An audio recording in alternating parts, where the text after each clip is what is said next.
fellows.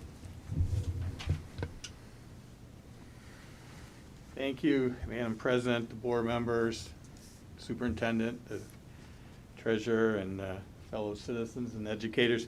I had the opportunity to be at your meeting last month where you swore in the new board members and that, and I thought it was something worth noting that you don't want to minimize the fact that they have been elected and you have all been elected. So I think it was a good thing to see some community engagement there from other people, and some elected officials that showed up I thought should have been recognized.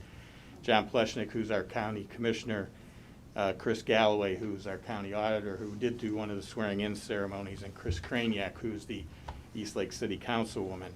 So I thought it was worthy of noting that, but also to, again, reiterate the importance of having those ceremonies for people who are newly elected, because it is a big deal to be elected. For some other things I thought I'd note in observing the meeting. I know you mentioned at one point a bullying policy, and I think that's something that the board can certainly set a tone on, as well as administration in their actions and the way they deal with each other. That would be a good thing. I did hear you talked about, from a practical standpoint, economics and American history. I was an econ major myself, and I thought it was interesting to note that you had split those off to give some real emphasis on economics, which is great, and American history, which is my real passion, and to make sure that those are taught as and given the emphasis that they should have.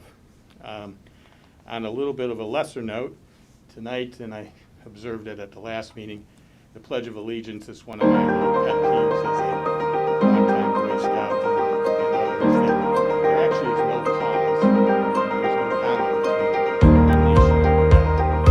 It's one phrase. So look it up, because there's capital, you'll see that there is no comma.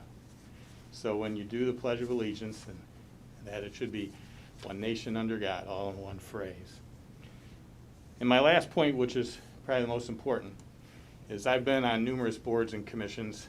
I've had positions in the county as county commissioner and others where I've appointed many board members to boards.